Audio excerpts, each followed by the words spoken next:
Chega junto que eu vou lançar a braba. 186 milhões, martelo é batido e presidente Luiz Eduardo Batista libera verba milionária no Flamengo para a contratação de reforços. Técnico Felipe Luiz persegue recorde histórico do Mister Jorge Jesus no Ninho do Urubu. Federação do Rio detona declarações do presidente do Vasco contra o gol de Bruno Henrique.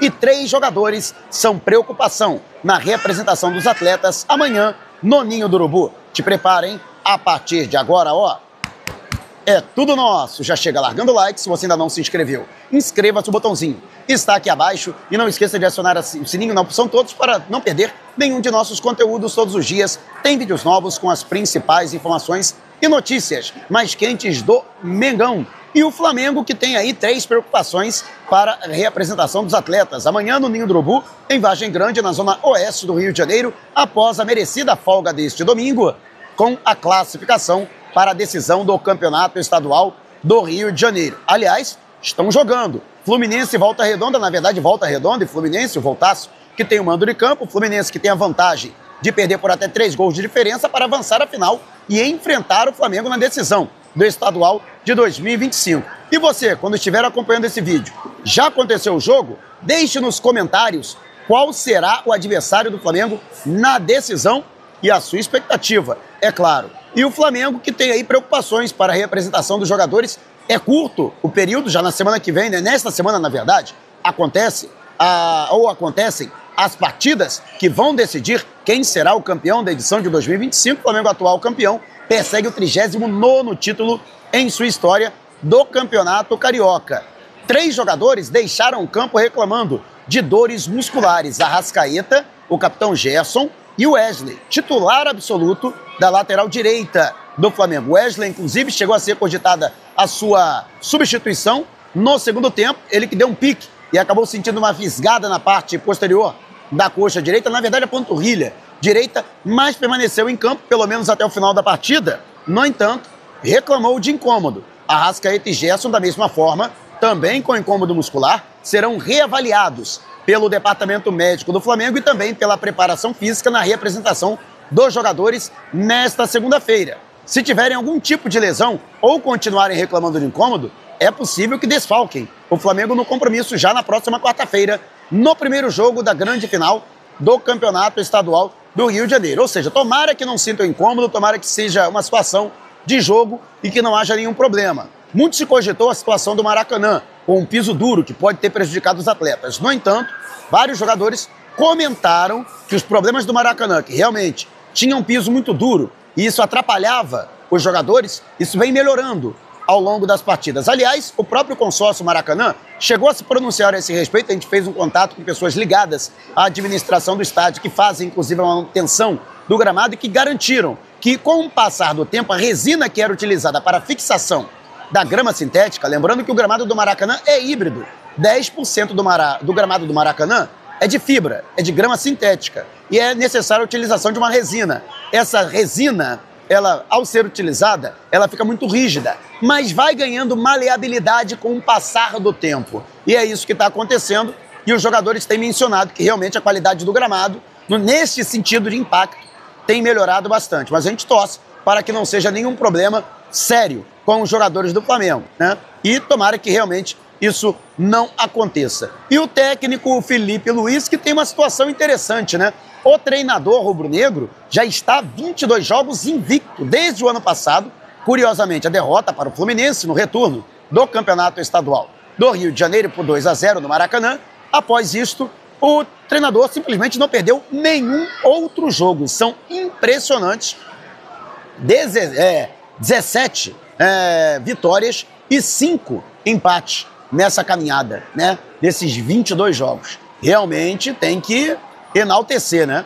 Esse retrospecto do Flamengo é um retrospecto absurdo, né? E com seus 22 jogos de invencibilidade, a maior invencibilidade do futebol brasileiro, né? Felipe Luiz, que está à frente do Carpini, do Vitória, que tem um jogo a menos de invencibilidade. E está apenas 7 do Mister Jorge Jesus, que em 2019, na campanha maravilhosa do Flamengo nas conquistas do Brasileirão e da Libertadores daquele ano, chegou a ficar 29 jogos invicto. Perdeu para o Bahia ainda no primeiro turno do Brasileirão e na última rodada do retorno foi derrotado pelo Santos, na Vila Belmiro, juntando os jogos do Brasileirão e também da Libertadores da América. O Flamengo que, do jogo com o Emelec até a final com o River Plate, né, permaneceu também invicto, somou, portanto, 29 jogos de invencibilidade, ou seja, há 7 jogos para que Felipe Luiz consiga pelo menos alcançar Jorge Jesus. Lógico que tem 2 jogos do Campeonato Estadual do Rio de Janeiro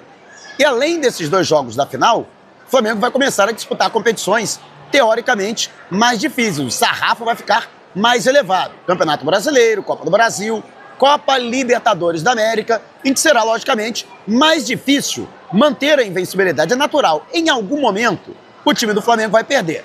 Isso é fato.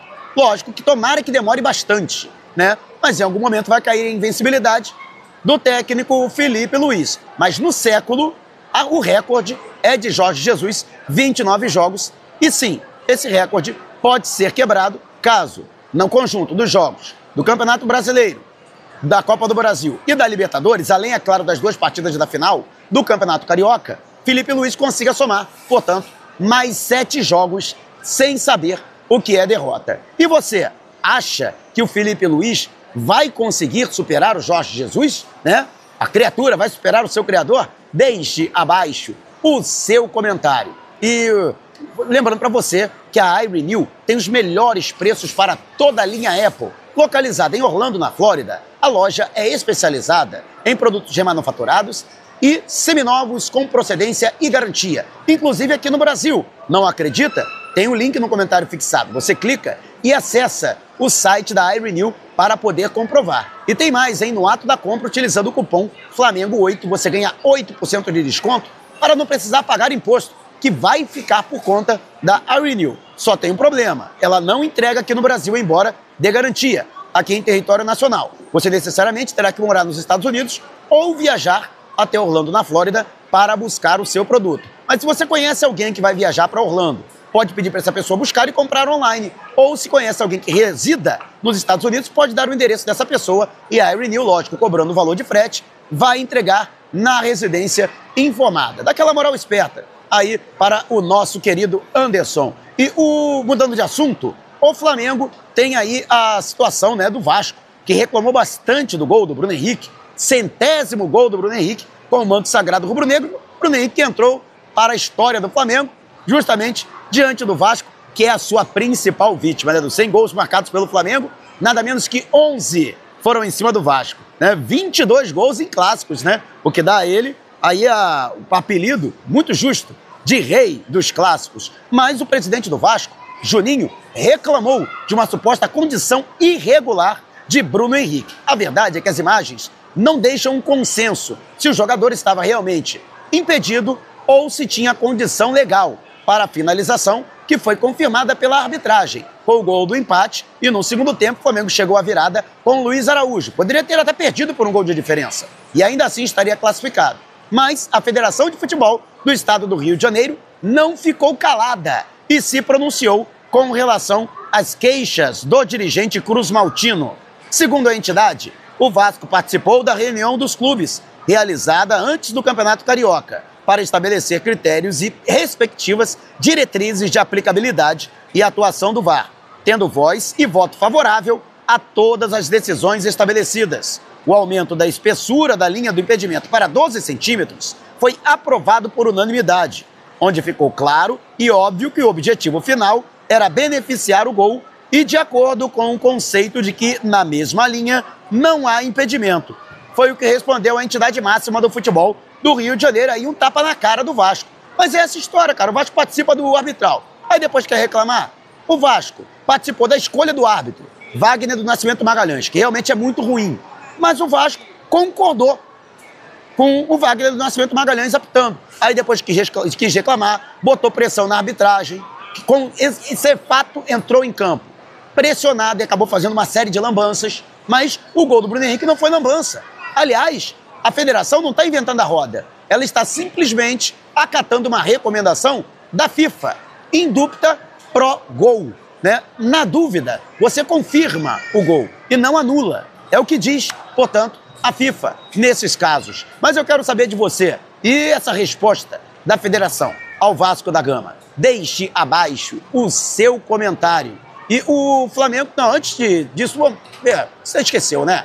Esqueceu de deixar o seu like e também de se inscrever. Inscreva-se, não paga nada. E deixe o seu joinha. Seu like é muito importante para os nossos vídeos e para o crescimento do canal. Lembrando que também estamos no WhatsApp. Você que não sai do Zap, para nada que eu sei, tem mais um motivo para não precisar sair. Vá ao comentário fixado, clique no link, entre no canal no Zap, aperte o botão seguir e faça parte do canal Mauro Santana também no Zap Zap. E o Flamengo, que definiu a sua verba para contratações na temporada de 2025. A diretoria, que foi recém-possada agora em janeiro, temia que os gastos que foram realizados no ano passado pela gestão anterior de Rodolfo Landim pudessem comprometer a capacidade de investimento no Flamengo na contratação de reforços. E por isso, adiou o encaminhamento do orçamento para transferências para o Conselho de Administração do clube. No entanto, nos 2 primeiros meses, foi feita uma reavaliação, as metas orçamentárias e financeiras do Flamengo foram cumpridas e desta forma,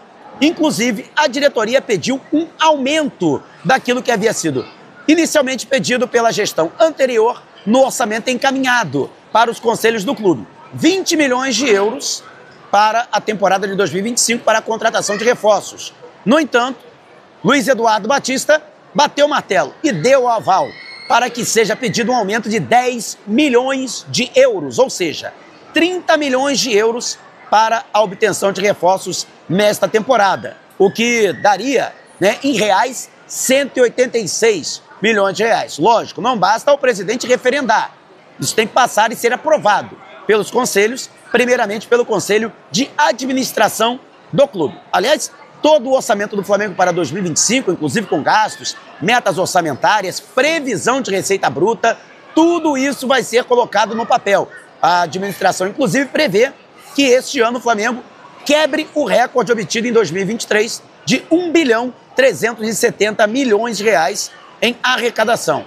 Imagina-se que este ano possa chegar à soma de 1 bilhão e 400 milhões de reais em receita bruta no mínimo. E com isso, pode-se, portanto, aumentar a capacidade de investimento. A boa notícia é que o Flamengo até agora gastou apenas 7 milhões de euros na contratação de Juninho Vieira, ao Karabag do Azerbaijão. Portanto, sendo aprovada essa proposta orçamentária do Flamengo, vão restar 22 milhões de euros, ou algo equivalente a 136 milhões de reais, para que o Flamengo possa efetuar também contratações. É uma soma muito boa e o Flamengo vai projetar isso para a próxima janela de transferências internacionais, na janela especial para a inscrição de jogadores no Super Mundial de Clubes da FIFA, na primeira quinzena de junho. Muito embora o Flamengo já possa contratar agora, na janela extraordinária, para jogadores brasileiros que tenham disputado os respectivos estaduais. A janela abre agora no dia 10 e vai até o dia 11